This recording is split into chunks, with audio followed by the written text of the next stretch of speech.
vous ce matin. Je me présente, je m'appelle Chouping, donc j'ai trois grands garçons. Alors, on me dit souvent que je ne fais pas mon âge, mais effectivement, j'ai un grand garçon qui a 31 ans, qui s'est marié il y a 2 ans. Et un autre qui a 30 ans, s'est marié l'année dernière. Alors, j'ai 2 belles filles. Mes belles filles, dans le sens propre du mot, elles sont vraiment belles. Et j'ai le dernier qui a 25 ans bientôt. Alors, je suis vraiment contente d'être avec vous parce que ce matin, j'ai 3 sujets de gratitude d'abord à vous apporter, à vous partager. J'aimerais remercier le Seigneur déjà pour le beau soleil que nous avons ce matin alors qu'il a plu hier soir. J'aimerais remercier aussi le Seigneur de m'avoir gardé pendant le trajet parce que c'est très rare que je conduis. Et de là où j'habite, j'ai pris 1 heure et j'ai pas eu de problème. Bon, je me suis un peu perdue en arrivant, mais ça va. Alors que le GPS avait, bon, je dis pas que c'est à cause de mon âge, c'est parce que j'ai jamais eu le sens de l'orientation. Et je remercie le Seigneur parce que je suis parmi vous et je vois de tellement jolies jeunes filles au milieu de nous. Et c'est la première fois que je peux prêcher avec que des filles. Alors c'est top, vous ne trouvez pas? Au moins on ne sera pas dérangé. Mais avant de commencer, peut-être qu'on peut commencer par une prière. Je vous invite à fermer les yeux. Seigneur Père, merci pour ce matin, pour ce beau matin. Tu nous permets de nous réunir en ce lieu à Écouen avec toutes nos sœurs ici présentes, mais aussi toutes ces responsables, toutes ces missionnaires qui sont à temps plein pour toi. Je te remercie pour la grâce que tu nous apportes parce que tu nous as choisis pour être là et tu veux que nous puissions chaque jour avoir un esprit, un cœur de gratitude devant toi. Au lieu de nous plaindre, apprends-nous vraiment à te rendre grâce en tout temps. Tu es un Dieu si bon, tu es un Dieu si grand et toute la louange, toute la gloire te revient, Seigneur. Et en ce matin, nous voulons te remettre ce temps d'échange, que tu parles à travers ma bouche, tu puisses nous parler à travers ta parole, mais surtout, Seigneur, tu ouvres notre cœur à ta parole, à ton esprit, pour que nous puissions être réceptifs à ce que tu veux nous enseigner ce matin. Béni soit ton nom et gloire à toi, au nom de Jésus. Amen.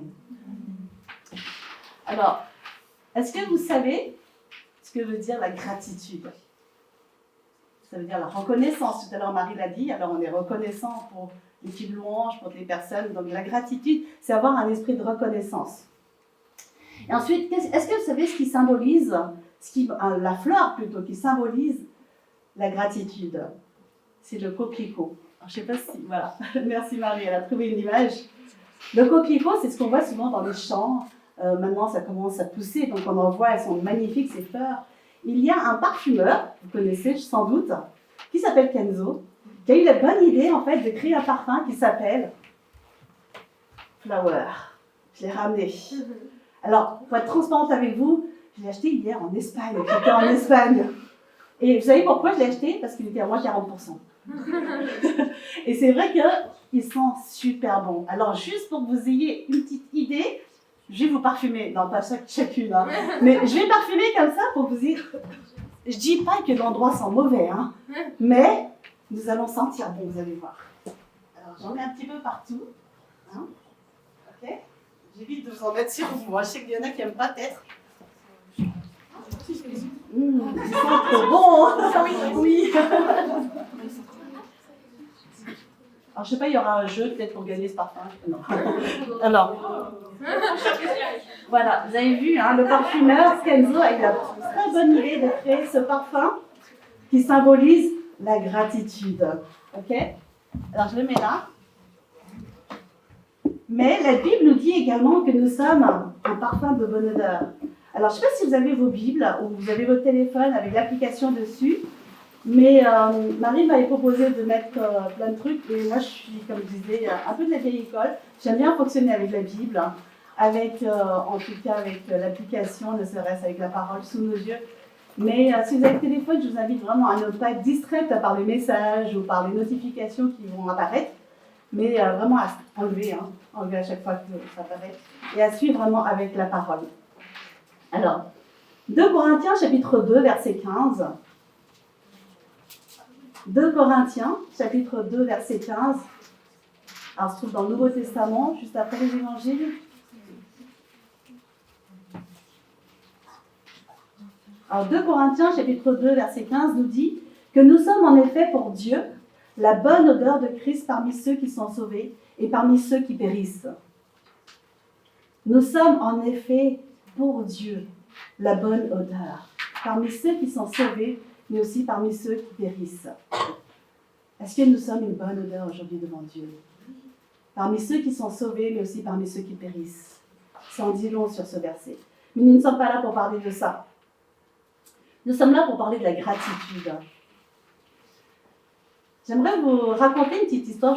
Dans mes messages, je raconte beaucoup d'histoires. Alors, je sais que quand je suis avec les jeunes, parce que je presse principalement parmi les jeunes dans mon église, j'aime raconter les histoires. Alors, une fois, il y a une sœur qui me dit, mais où tu tiens toutes ces histoires? Je pense que Dieu m'inspire, Dieu me parle. Et je vois à travers aussi la vie, comment Dieu nous parle à travers les histoires. Alors là, c'est une histoire que je me suis inspirée sur Top Chrétien. C'est une petite fille, en fait, qui un jour voulait un vélo. Un jour, elle demande à sa maman, « Maman, est-ce que tu peux m'acheter un vélo ?» Elle dit, « Écoute, c'est une famille chrétienne. Hein. » Elle dit, « Demande à Dieu. Prie. » Alors, elle se dit, « Bon, ok. » Elle va dans sa chambre le soir, elle commence à prier. « Seigneur, j'aimerais tellement avoir un vélo. Alors, accorde-moi un vélo demain matin. » Alors, elle s'endort et le lendemain, elle se lève, elle va devant sa porte de la maison et puis elle regarde au portique. « Est-ce qu'il y a un vélo? Est-ce que tu as entendu ma prière ?» Malheureusement, le vélo n'était pas là. Et elle va voir sa maman. Elle dit, « Maman, j'ai demandé à Dieu, mais le vélo n'est pas arrivé. » Elle dit, « Continue, persévère. » Alors, elle continue à prier le soir. Et elle dit, « Seigneur, je veux vraiment un vélo. Tu sais que j'ai tant désiré un vélo depuis toute petite. Alors, Seigneur, accorde-moi ce vélo. » Le lendemain, elle se lève. De bon matin, elle s'est dit, sûrement le vélo est devant la porte. Mais arrivée devant la porte, toujours pas de vélo. Alors, elle s'est dit, bon, je vais aller me promener et puis je vais voir ce que je vais découvrir. Arrivée au coin de la rue, elle voit une cathédrale où il y avait une Vierge Marie, une statue de la Vierge Marie qui se trouve juste là. Elle n'est pas très grande. Hein. Et elle a une petite idée qui arrive. Elle s'est dit, tiens, je vais prendre cette statue et je vais la ranger chez moi. Elle vole cette statue, en fait, qui se trouve devant la cathédrale. Et puis, elle l'emporte chez elle, elle la met dans une armoire, elle la ferme à clé, à double clé même. Et le soir, elle commence à prier Dieu. Et Seigneur, cette fois, tu es obligé de me donner un vélo. Parce que j'ai capturé ta mère. Et je l'ai pris en otage. C'est juste une petite histoire drôle, si vous voulez, hein, pour nous rappeler qu'en fait, la prière, ce n'est pas ça. D'accord? Il ne faut pas voler non plus les statuettes dans les cathédrales. Mais la prière, c'est bien au-delà de cela. Parce que très souvent, nous nous inquiétons pour le lendemain, nous nous inquiétons pour tellement de choses. Surtout que nous, les filles, dès le matin, est-ce que vous n'êtes pas inquiétés de quoi vous allez vous porter? Est-ce que vous n'êtes pas dit, qu'est-ce que je vais mettre ce matin? Alors les garçons, c'est autre chose. C'est souvent les matins, on se lève, ils disent, maman, qu'est-ce qu'on mange? Vous avez remarqué, hein? Nous avons tous des besoins différents. Mais la Bible, qu'est-ce qu'elle nous dit? Je vous invite à regarder. Dans Philippiens, chapitre 4, ce sera le passage phare de cette journée. Philippiens, chapitre 4, verset 6.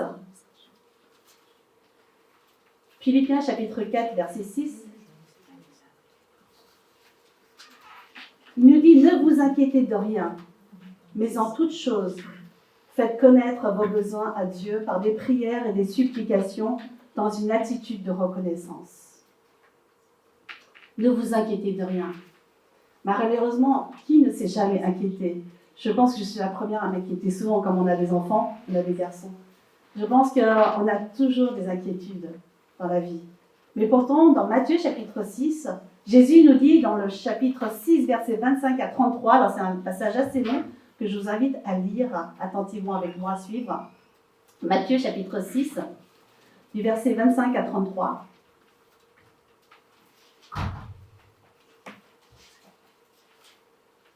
Matthieu chapitre 6, versets 25 à 33.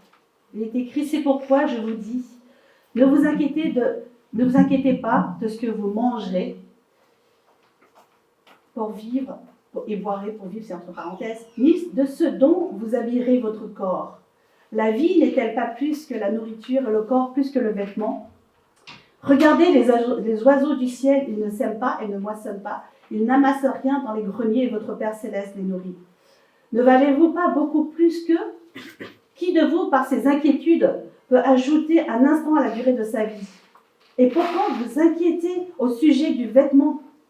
Étudiez comment poussent les plus belles fleurs des champs. Elles ne travaillent pas, elles ne tissent pas. Cependant, je vous dis que Salomon lui-même, dans toute sa gloire, n'a pas eu d'aussi belle tenue que l'une d'elles.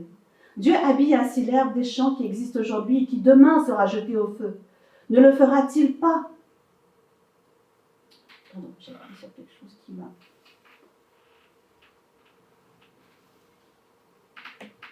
Ne le fera-t-il pas bien plus volontiers pour vous, gens de peu de foi? Ne vous inquiétez donc pas et ne dites pas, que mangerons-nous? Que boirons-nous? Avec quoi nous habillerons-nous? En effet, tout cela, ce sont les membres des autres peuples qui le cherchent. Or, votre Père céleste sait que vous en avez besoin. Recherchez d'abord le royaume et la justice de Dieu, et tout cela vous sera donné en plus. Amen. Recherchez d'abord le royaume et la justice de Dieu. Dans une autre version, il dit « Cherchez premièrement le royaume et sa justice, et tout cela vous sera donné par-dessus. » Est-ce que nous cherchons le royaume de Dieu? Est-ce que nous cherchons aujourd'hui à connaître davantage qui est Christ? Nous l'avons chanté tout à l'heure. Vous savez, je suis très, très sensible souvent aux chants comme ça, parce que, en plus, c'est des vieux chants. C'est que souvent dans notre église, on ne chante pas ce genre de chants, mais j'aime beaucoup ces chants. Moi, j'ai grandi avec ce genre de chants. Et à chaque fois que je chante ce genre de chants, je pleure. Parce que je me rends compte combien Dieu est beau, combien Dieu m'aime. Même là, quand j'en parle, je suis émue parce que je dis, comment est-ce qu'on peut passer à côté de la grâce de Dieu? Dieu est tellement bon. Dieu est tellement grand. Cet après-midi, je vous raconterai une autre histoire à propos de cela. Mais il dit par la suite, en toute chose, toujours dans Philippiens chapitre 4, en toute chose, faites connaître vos besoins à Dieu par des prières et des supplications dans une attitude de reconnaissance. Dans une attitude de reconnaissance. Nous sommes, nous les Français, Françaises, les premiers au monde à être réputés pour se plaindre tout le temps. Amen. Est-ce que vous vous reconnaissez? J'ai fait un voyage en 2009 en Israël. Et j'étais avec tout un groupe, on était 40, c'était que des missionnaires, pasteurs, des théologiens. Alors moi, je me suis sentie toute petite à côté, j'ai dit « Oh, d'accord ». Mais c'était des gens tellement, qui aimaient le Seigneur, bien sûr. Mais la première chose que nous avons faite lorsque nous sommes arrivés en Israël, nous sommes installés dans le bus, dans l'autocar qui nous emmenait justement en ville. Et il y avait une guide, justement, qui était juive. Et elle écoutait, en fait, au début, elle ne s'est pas manifestée, mais elle écoutait dans l'autocar toutes les personnes qui sont en train de se plaindre. Parce qu'on est arrivé, il pleuvait à torrent. Alors la première chose qu'on fait, oh non, c'est pas vrai, les vacances sont gâchées, il pleut, c'est pas possible. On nous disait qu'Israël, il fait tout le temps beau, comment ça se fait? Et tout le monde se plaignait. Et je vous rappelle, c'était tous des pasteurs, des missionnaires, enfin bref, des hommes de Dieu, des serviteurs de Dieu. Je ne les juge pas, pardon, mais cette guide juive qui s'est levée, elle a pris le micro. La première chose qu'elle a dit, elle a fait « Mes amis, je vous aime ». Elle fait « Vous savez, pour nous, la pluie, c'est une bénédiction. Parce qu'il pleut que 2 fois par an. Et aujourd'hui, on rend grâce à Dieu parce qu'il pleut. Et vous nous avez amené la pluie de France. Et merci Seigneur, parce que cette année, nous aurons une bonne récolte. » Alors vous voyez combien, des fois, nous nous plaignons, mais nous ne nous rendons pas compte que des fois, c'est une bénédiction pour certaines choses. Dans Philippiens, chapitre 4, tout à l'heure, vous aviez le texte sous les yeux, je vous invite à le rouvrir. Versets 4 à 7, nous allons le lire un petit peu plus dans son contexte. Il est écrit « Réjouissez-vous toujours dans le Seigneur ». Je le répète, réjouissez-vous. Que votre douceur soit connue de tous les hommes. Le Seigneur est proche. Ne vous inquiétez de rien, mais en toute chose faites connaître vos besoins à Dieu par des prières et des supplications, dans une attitude de reconnaissance. Et la paix de Dieu, qui dépasse tout ce que l'on peut comprendre, gardera votre cœur et vos pensées en Jésus-Christ. Il est difficile d'être joyeux quand on manque de gratitude. La gratitude est la fondation sur laquelle la joie prend naissance. Sans la gratitude, il est difficile, voire impossible d'être joyeux. Il est difficile d'être en paix si on manque de gratitude. Vous voulez que je répète? Allez. Il est difficile d'être joyeux quand on manque de gratitude. La gratitude est la fondation sur laquelle la joie prend naissance. Sans la gratitude, il est difficile, voire impossible d'être joyeux. Il est difficile d'être en paix si on manque de gratitude. Je vais raconter une autre histoire. Un jour, encore une fois, une petite fille, alors je ne sais pas pourquoi, c'est toujours... mais bon, en fait, j'ai changé le sexe. Normalement, l'histoire, c'est un petit garçon. Mais on s'est dit, on est entre filles, alors on va prendre l'histoire d'une petite fille, encore une fois. Cette petite fille, un jour, elle se lève de bon matin également, puis elle s'est dit, tiens, je vais dresser une liste de tout ce que je fais, tous les services que je fais à la maison, et je vais mettre une somme d'argent à côté. Alors elle commence à réfléchir, elle se dit, pour le lit que j'ai fait ce matin, 5 €. Pour la vaisselle que j'ai fait la veille, 5 €. Pour la poubelle que j'ai sortie hier soir, 10 €, il fait froid. Pour les devoirs que je fais tous les jours, allez, 5 €. La liste était très très longue. Et une fois qu'elle a fait cette liste, à la fin, elle a mis le total, elle a fait le calcul. C'était une somme vraiment pas mal. Elle a plié ce papier, elle a mis le matin sous l'assiette, enfin sous le bol ou sous l'assiette en tout cas du petit déjeuner, en sachant que sa mère, elle allait le voir. Et à la fin du petit déjeuner, elle part dans sa chambre et sa mère, bien sûr en débarrassant la table, elle voit ce petit papier, elle l'ouvre, elle voit, waouh, ok. Et ce qui se passe, c'est que le lendemain matin, lorsque la petite fille, elle arrive dans la salle à manger pour prendre son petit déjeuner, elle s'est dit, sur moi, elle va mettre un gros billet là par rapport à tout ce que j'ai mis. Mais elle voit un autre papier. Et sur le papier, elle ouvre, elle regarde, elle fait, c'est écrit, pour t'avoir mis au monde, c'est gratuit. Pour m'être levé le matin à chaque fois que tu pleurais, c'est gratuit. Même la nuit. Pour toutes les fois où tu pleurais, tu étais malade, c'est gratuit. Pour chaque fois où je t'emmenais à l'école le matin tôt, bien c'est gratuit. Pour toutes les fois où tu as besoin de câlins, c'est gratuit. Et la fille, elle a commencé à pleurer. Elle s'est dit, oui. Comment est-ce que je peux demander ça à ma mère alors tout ce qu'elle m'a donné aujourd'hui, c'est gratuit? Et pourtant, dans Éphésiens, chapitre 2, versets 8 à 10, je vous invite encore une fois à ouvrir ce passage. Éphésiens, chapitre 2, versets 8 à 10.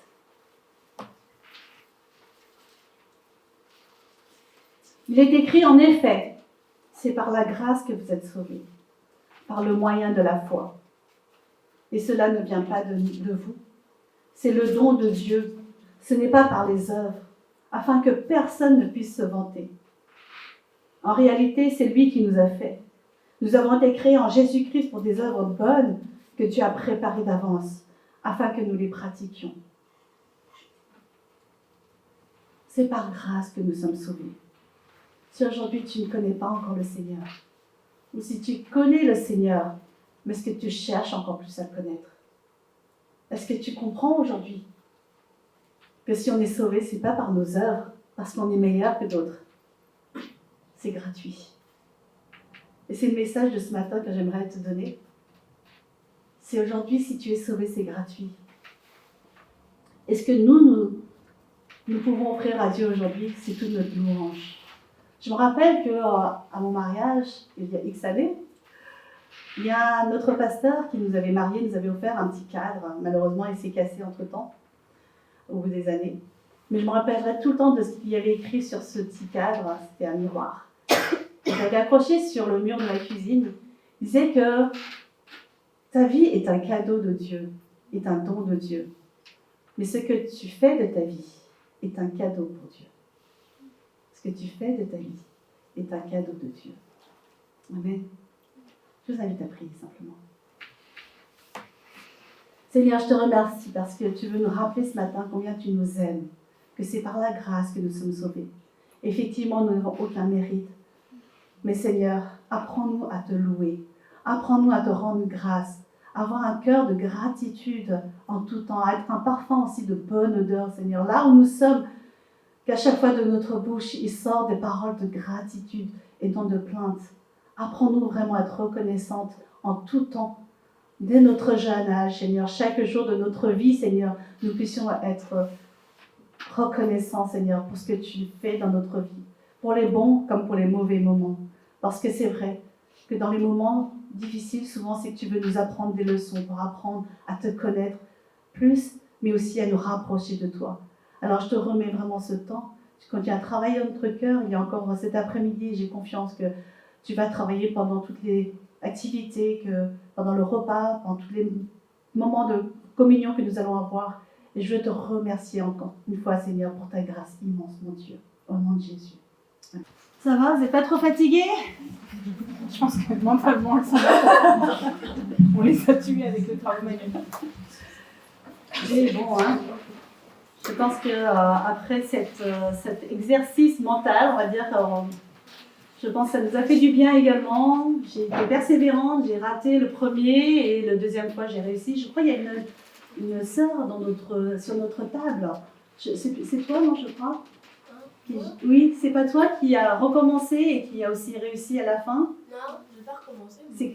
Enfin, bref, en tout cas, j'étais admirative parce que c'est vrai, comme disait Marie tout à l'heure, effectivement, c'était plus un thème sur la persévérance, je crois.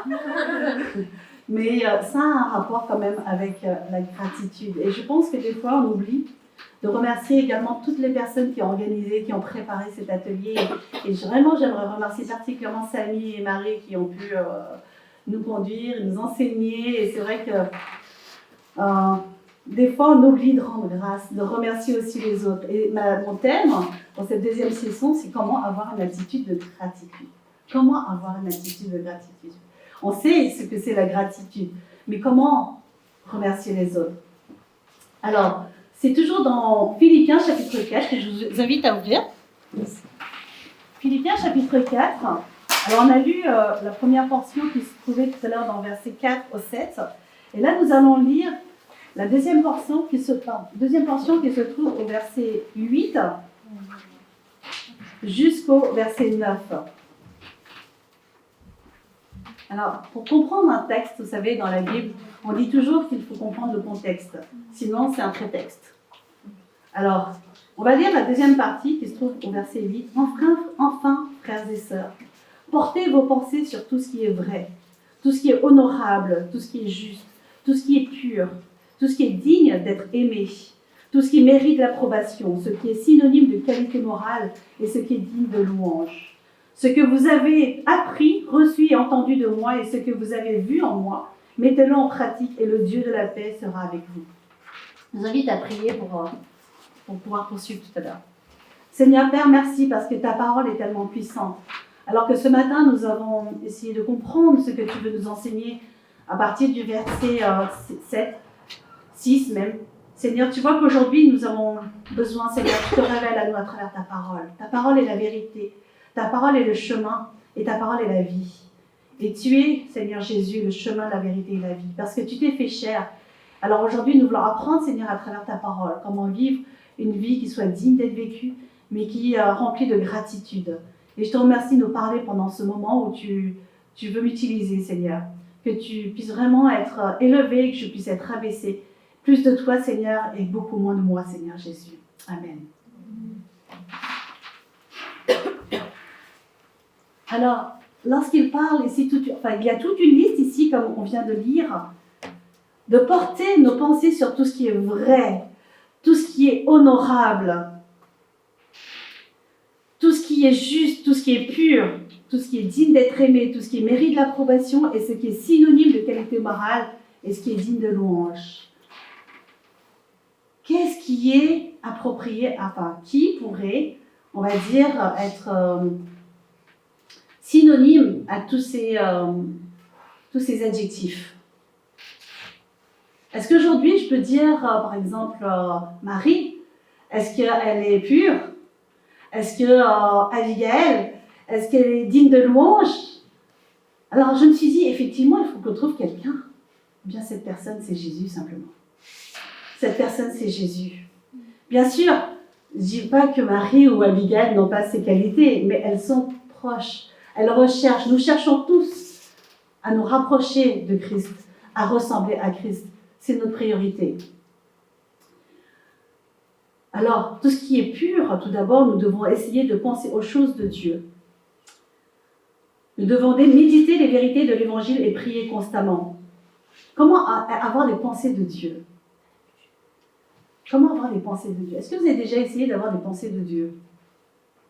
Qui a déjà essayé d'avoir des pensées de Dieu? Ok, alors quelles sont ces pensées? Alors, est-ce que vous vous rappelez, je ne sais pas, moi en tout cas, j'ai appris quand j'étais à l'école la chanson des trois petits chats, vous vous rappelez? Hein? Et puis juste après, voilà, il y en a une qui se rappelle bien. Et les trois petits chats, chapeau de paille, etc., etc. Hein? Yes, vous voulez le faire? On va voir jusqu'où vous vous rappelez. Allez, un autre brise-glace. Vas-y Marie. Marabout, marabout, marabout, bou, bou. Bout de ficelle, Le bout de ficelle, c'est de cheval, c'est de cheval, c'est de cheval. Consacré, pied à terre, pied à terre, terre de feu. Ok, super. Ok. Eh bien, vous savez qu'une femme de Dieu. Alors, je peux citer son nom, elle s'appelle Joyce Meyer. Je ne sais pas si vous avez déjà écouté ses messages. Moi, j'aime beaucoup, parce qu'elle m'encourage beaucoup. Enfin, bien sûr, je ne vais pas la voir aux États-Unis ou ailleurs, mais sur YouTube, on peut trouver ses messages. Elle a dit une fois dans un de ses sermons, elle dit « Faites attention à vos pensées, car elles deviennent vos paroles. Faites attention à vos paroles, car elles deviennent vos actions. Faites attention à vos actions, car elles deviennent vos habitudes. Faites attention à vos habitudes, car elles deviennent votre caractère. Et faites attention à votre caractère, car elle devient votre destinée. » Amen. Je pense que des fois, lorsque on voit des personnes se comporter de telle manière, on se dit « Ah, elle a un problème. » Mais on ne sait pas à l'origine. Peut-être à l'origine, cette personne avait justement nourri des pensées qui n'étaient pas bonnes, qui l'a conduit jusqu'à une certaine destinée. Alors, je peux le répéter encore une fois parce que je trouvais très juste ce qu'elle a dit. Elle dit, faites attention à vos pensées car elles deviennent vos paroles. Effectivement, ce qu'on pense, on le dit souvent. Même si des fois vous dites, ah mais j'ai dit quelque chose, je ne le pensais pas. C'est ça. Hein? Faites attention à vos paroles car elles deviennent vos actions. Quand on dit quelque chose des fois, est-ce qu'on le fait? On ne le met pas en pratique par hasard. Faites attention à vos actions car elles deviennent vos habitudes. Faites attention à vos habitudes, car elles deviennent votre caractère. Et enfin, faites attention à votre caractère, car elle devient votre destinée. Nos pensées façonnent notre vie, heureusement ou malheureusement. Mais dans la pratique, nous allons lire Éphésiens chapitre 4, versets 29 à 32. Éphésiens chapitre 4, versets 29 à 32. Il est écrit qu'aucune parole malsaine ne sorte de votre bouche, mais seulement de bonnes paroles, qui en fonction des besoins servent à l'édification et transmettent une grâce à ceux qui les entendent. N'attristez pas le Saint-Esprit de Dieu, par lequel vous avez été marqués d'une empreinte pour le jour de la libération. Que toute amertume, toute fureur, toute colère, tout éclat de voix, toute calomnie et toute forme de méchanceté disparaissent du milieu de vous. Soyez bons et pleins de compassion les uns envers les autres. Pardonnez-vous réciproquement comme Dieu vous a pardonné en Christ. Tout ceci sont la manifestation de nos pensées. Comment est-ce que tu penses? C'est ce que tu vas dire. Je sais que j'étais jeune aussi, comme vous, hein, mais je suis encore jeune, bien sûr, je ne me trouve pas vieille. Comme tout à l'heure, j'ai dit à quelqu'un, c'est lorsque je commence à dire que le temps passe vite que je me dis que je me rends compte que je commence à vieillir, mais malheureusement, c'est la vie. On vieillit tous. Et aujourd'hui, si vous voulez avoir une bonne destinée, il faut commencer par nos paroles, par nos pensées, pardon. par nos pensées. Et pour cela, nous devons prendre du temps avec Dieu. La lecture de la prière, la lecture et la prière, pardon, la lecture de la parole et la prière, c'est une habitude que nous devons prendre. Mais est-ce que vous pensez à lire la Bible tous les jours? Est-ce que vous pensez à prier tous les jours? Est-ce que vous prenez le temps chaque jour de passer ce temps? Même si vous dites « Oh, mais j'ai pas le temps aujourd'hui, et puis oh, je le ferai demain ». On peut toujours remettre à demain. Mais comme je dis, le temps passe tellement vite. Est-ce que tu prends ce temps? Est-ce que tu loues Dieu pour ses bienfaits, sa bonté, pour qui il est? Nous devons prendre le temps également de louer le Seigneur chaque jour. Si aujourd'hui tu as donné ta vie à Christ, ou même tu n'as pas encore donné ta vie à Christ, bien prends le temps d'adorer le Seigneur. Peut-être tu dis, je ne chante pas bien, mais c'est pas grave, tu peux le relouer. Seigneur, merci pour ce que tu as fait aujourd'hui, merci pour ce Dieu, merci pour le temps. C'est pas que chanter, louer Dieu. Nous pouvons prier pour les gens et demander le bien pour eux. Est-ce que tu pries pour ceux qui tu côtoies tous les jours? Pour ta famille, pour tes proches, pour tes amis, pour les gens à l'école, pour tes camarades, ou même simplement pour là où tu travailles, pour ceux qui sont plus grands. Et nous devons aussi faire attention à ce que nous regardons, Faire attention à ce que nous regardons. Car les images nous souillent et gâchent notre joie et notre paix en Jésus. Souvent, ce que tu regardes va pénétrer dans ton cœur. La Bible, il y a un passage qui dit justement que ton œil est la lampe de ton âme, de ton corps. Ce que tu vas regarder va nourrir ce que tu vas penser. Alors, qu'est-ce que tu regardes en général? Est-ce que tu regardes des choses qui glorifient Dieu? Je ne dis pas que tout est mauvais. Nous pouvons regarder des dramas, des films sur Netflix, tout ça. Mais est-ce que ça devient une addiction? Est-ce que ça va nourrir tes pensées? Qu'est-ce qui va nourrir tes pensées? Moi, j'aime bien regarder les dramas, honnêtement.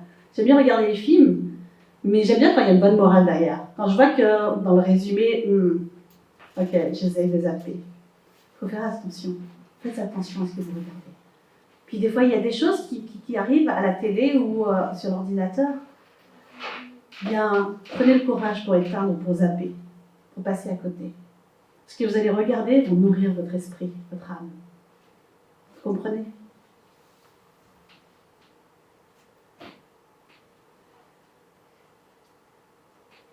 Philippiens chapitre 4, verset 9, Paul dit « Ce que vous avez appris, reçu, entendu de moi et ce que vous avez vu en moi, mettez-le en pratique. Et le Dieu de la paix sera avec vous. » Paul s'identifie comme un exemple à prendre. Effectivement, Paul, c'est un homme comme nous, comme toi et moi, enfin, on est des filles, c'est un homme dans le sens du terme. Mais il a commis des graves fautes aussi. Il a persécuté des chrétiens, il a mis à mort des chrétiens même. Et à un moment donné, sur le chemin de Damas, lorsque Jésus est apparu à Paul, vous connaissez l'histoire, il s'appelait encore Saul, il a dit Saul, pourquoi me persécutes-tu? Et Saul lui dit, mais non, je ne te persécute pas. Et Jésus lui dit, ce que tu persécutes, c'est comme si c'est à moi que tu le fais. Eh bien, je pense que des fois, on a besoin également de se remettre en question. Qui est-ce que je persécute aujourd'hui?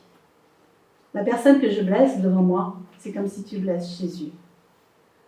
Les personnes qui nous blessent aujourd'hui, c'est comme si tu blesses Jésus. Nous devons apprendre vraiment à prendre exemple sur Paul, qui était vraiment un modèle de Jésus-Christ. Je vais aller un peu plus vite parce que j'ai plein de témoignages encore, plein d'histoires à vous raconter. Je sais que vous êtes un peu fatigués, alors je ne vais peut-être pas... Dans Philippiens chapitre 2, versets 5 à 8, encore une fois, c'est le contexte de chapitre 4. Philippiens chapitre 2, versets 5 à 8, il est écrit que votre attitude soit identique à celle de Jésus-Christ. Lui qui est de condition divine, il n'a pas regardé son égalité avec Dieu comme un butin à préserver. Mais il s'est dépouillé lui-même en prenant une condition de serviteur, en devenant semblable aux êtres humains. Reconnu comme un simple homme, il s'est humilié lui-même en faisant preuve d'obéissance jusqu'à la mort, même la mort sur la croix.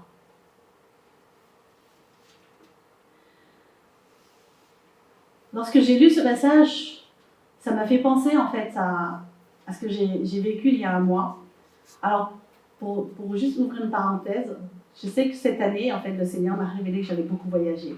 Alors, je ne pensais vraiment pas. En janvier, avec l'église, on a organisé un ski. Waouh, c'est super cette église. Et oui, on est parti à Manigot, donc en une semaine, on a fait du ski. Alors, ce n'était pas prévu que je parte. Ensuite, il y a un mois, je suis partie en Italie pendant aussi une semaine.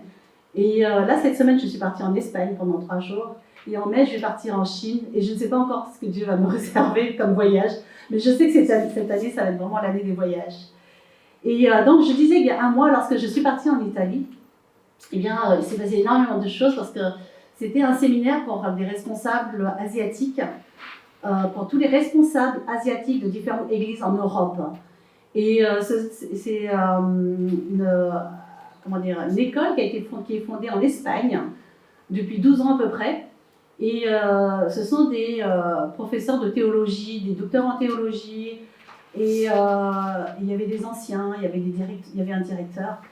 Et j'ai vraiment beaucoup aimé la façon dont ils ont apporté la parole, mais surtout leur attitude. Ils avaient vraiment une attitude très humble. Et pendant cette semaine, en fait, on a été tellement bénis par les messages, par les partages. Et le dernier jour, l'ancien, qui avait 65 ans, il a fait la Sainte Seine. Et pendant qu'il faisait la Sainte Seine, il a pleuré. Alors, moi, j'avais une autre pensée, en fait, de ceux qui pleurent pendant la Sainte Seine, parce que je me disais, mais Jésus est ressuscité, pourquoi les gens ils pleurent souvent pendant la Sainte Seine? Au contraire, on devrait se réjouir. La Sainte Seine, ok, Jésus a dit, voilà, prenez mon corps, il a été brisé ce surprenant de pain, le sang, voilà, j'étais bien. Enfin bref, vous avez compris. Et je me dis, mais Jésus il est ressuscité, pourquoi est-ce qu'on pleure? En fait, il y avait tout un sens lorsque j'ai commencé à réfléchir à ma situation. Je vous avais dit que j'avais 3 garçons et le dernier, en fait, il a bientôt 25 ans. Mais en 2017, on a découvert une tumeur sur son oreille derrière. Et il a été opéré et cette tumeur est revenue et en 2019, il a été encore opéré. Et là, cette année, en fait, l'année dernière plus ou moins, cette tumeur est encore réapparue, mais cette fois-ci à l'intérieur de l'oreille, vers l'intérieur de l'oreille. Et les médecins ont diagnostiqué en fait qu'il devait être opéré rapidement et que suite à cette opération, il serait paralysé facialement, c'est-à-dire à moitié.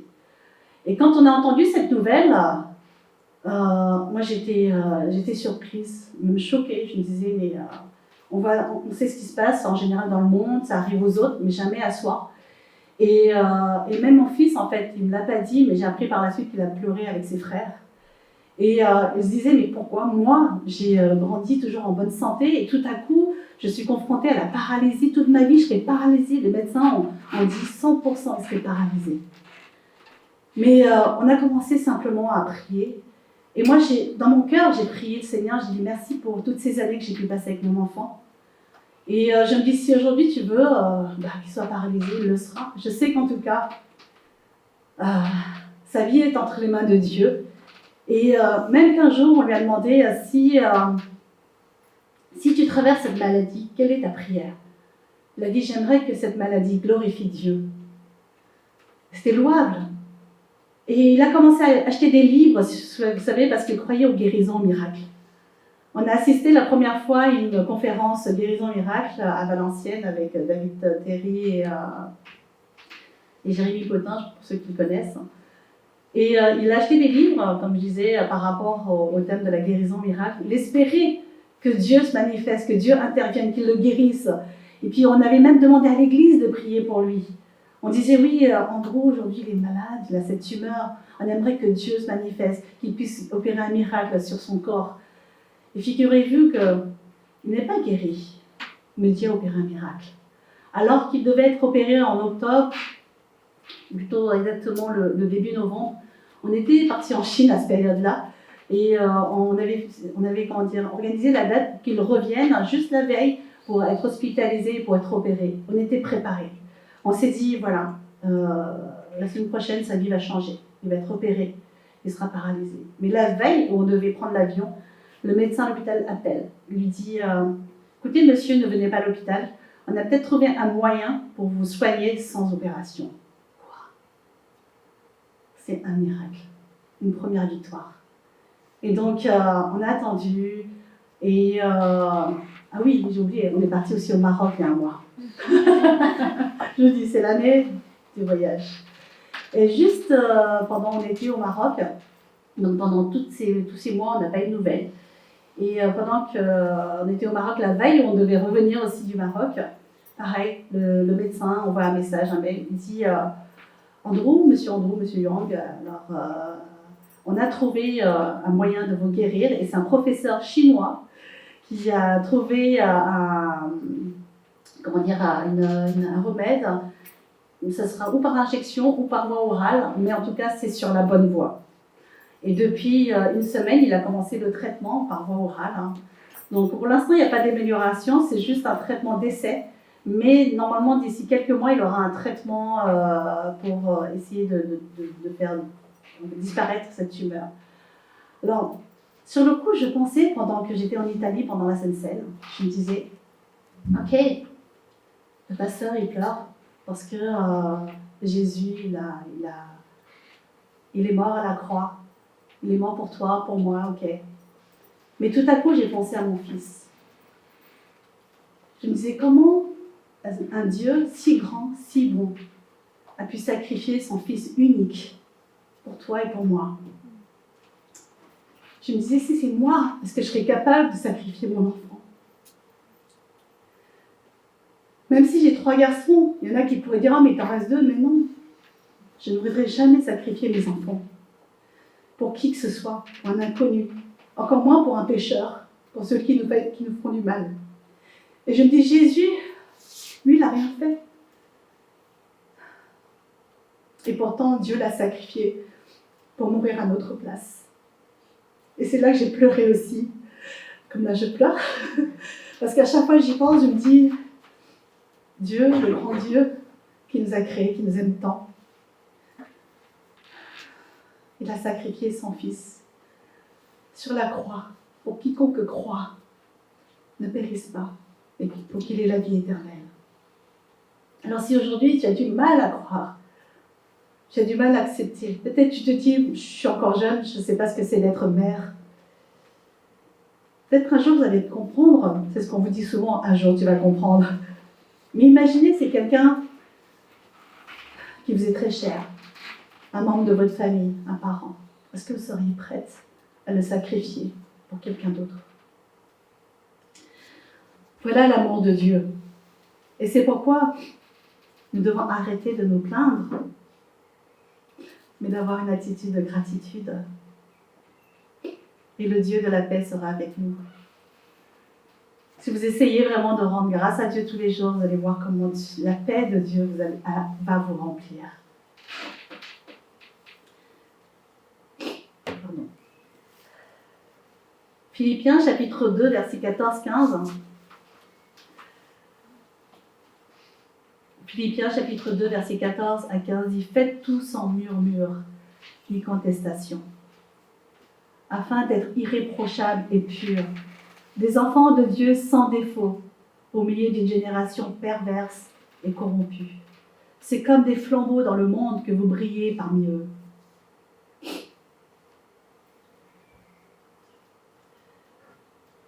Juste après la Sainte Seine, lorsque j'étais en Italie justement, il y avait une sœur, c'était notre professeur à l'époque des groupes de jeunes, il y a plus de 25 ans. Et cette professeure, en fait, elle était dans l'église pour servir auprès des jeunes. Mais avant de partir, elle m'a dit « Choupi, tu vas reprendre les jeunes. » J'ai dit « Ah mais non, jamais de la vie, je ne sais pas parler, je n'ai pas ton charisme. » Elle avait de l'autorité, et moi j'ai dit non, moi je n'ai pas d'autorité, je ne suis pas une leader. Mais elle m'a simplement dit, tu vas reprendre les jeunes. Et j'ai obéi simplement. J'ai obéi. Pendant ces 20 dernières années, Dieu nous a fait grâce a créé le groupe francophone il y a plus de 20 ans. À l'époque, tout était en chinois et c'était très difficile pour les jeunes de participer parce que je me mettais à leur place, eux qui sont nés en France, qui ont grandi en France, et entendre l'évangile en chinois, c'était très très dur. Et pour moi qui suis également née en France, qui a grandi en France, je me mettais à leur place et je me disais, ah non, j'espère pas qu'ils vont vivre la même chose que moi j'ai vécu, mais pourtant Dieu m'a fait grâce. Et on a donc créé le groupe francophone avec quelques frères et sœurs, quelques jeunes frères et sœurs. Et la première chose que nous devions apprendre, c'était de prier. Les premiers mois, on ne priait pas. C'est lorsqu'un intervenant, un pasteur, qui est venu au milieu de nous, il nous a convoqués, il a dit « Venez, il faut qu'on partage ». Et c'est là qu'on lui a expliqué en fait les problèmes qu'on rencontrait. Parce que les sinophones, les diacres nous avaient donné 2 mois. Ils ont dit « Ok, on vous laisse commencer le groupe francophone, mais si ça ne marche pas, alors vous revenez à la langue chinoise ». Et pendant 2 mois, on a commencé moi j'ai essayé vraiment de trouver des intervenants de différents horizons pour prêcher. Et puis ce pasteur nous a dit venez. Il a dit donnez-moi les noms des diacres. J'ai dit ok. Alors on lui a donné tous les noms en chinois. Il a écrit comme il a pu. Puis à la fin, il a dit je vais prier pour eux. Ouf. Mais après, il a dit est-ce que vous priez? J'ai dit non, j'étais vraiment honteuse. Et c'est là que je me suis dit, mais nous avons besoin de prier. Et à partir de ce moment-là, nous avons maintenu une réunion de prière tous les dimanches à 12h30 à la cave, dans notre église. Jusqu'à aujourd'hui, nous continuons à prier tous les dimanches à 12h30 à la cave. Et jusqu'à aujourd'hui, le groupe francophone tient. Et jusqu'à aujourd'hui, non seulement on a commencé à une quinzaine, mais on est plus de 150 personnes, 150 jeunes dans la partie francophone. C'est vraiment une grâce. C'est vraiment une grâce. Oui. C'est vrai, vous vous dites, mais pourquoi il n'y a pas de filles alors de PCP aujourd'hui? Il n'y a que Nathalie et sa fille Déborah. Je pense qu'elles ont besoin aussi d'être encouragées. C'est pas évident, c'est pas évident.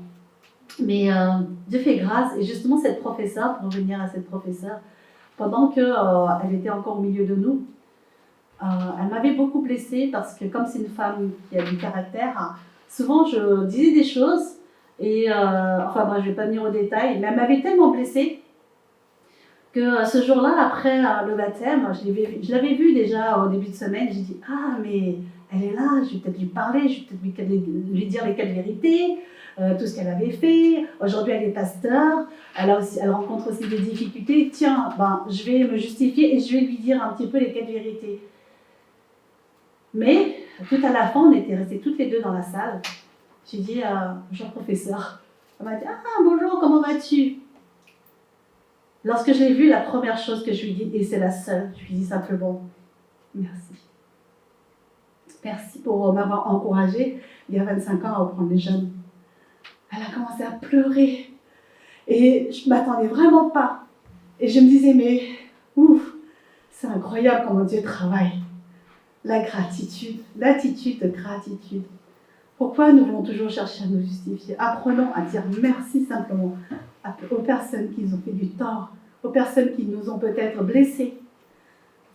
Regardez le bon côté des choses. Qu'est-ce qu'elles ont fait pour toi aujourd'hui? Et cette sœur, en fin de compte, lorsque j'ai dit ça, elle a commencé à me raconter tous les problèmes qu'elle a traversés et qu'elle traverse encore aujourd'hui.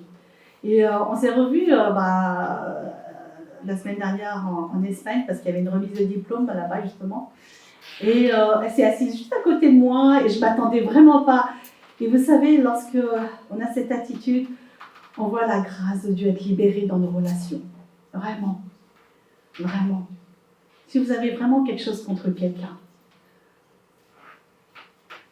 apprenez à lui remercier. Même si vous trouvez qu'il ne mérite pas, apprenez à le remercier.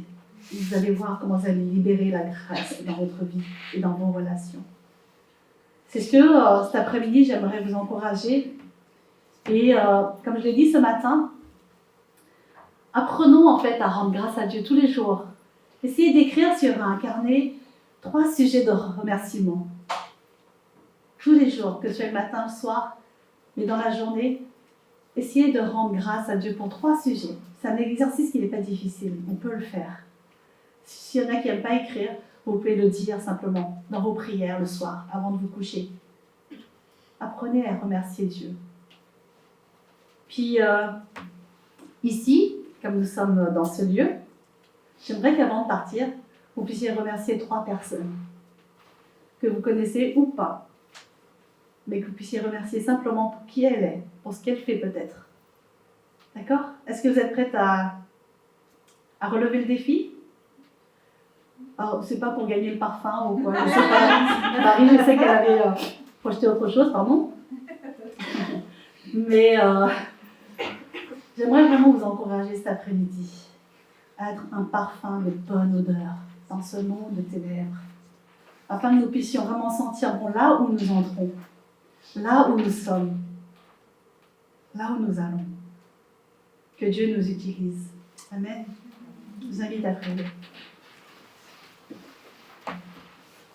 Seigneur Père, je te remercie parce que cet après-midi, tu veux nous parler à chacune ici présente. Tu vois combien nous sommes faibles, combien nous avons besoin de toi.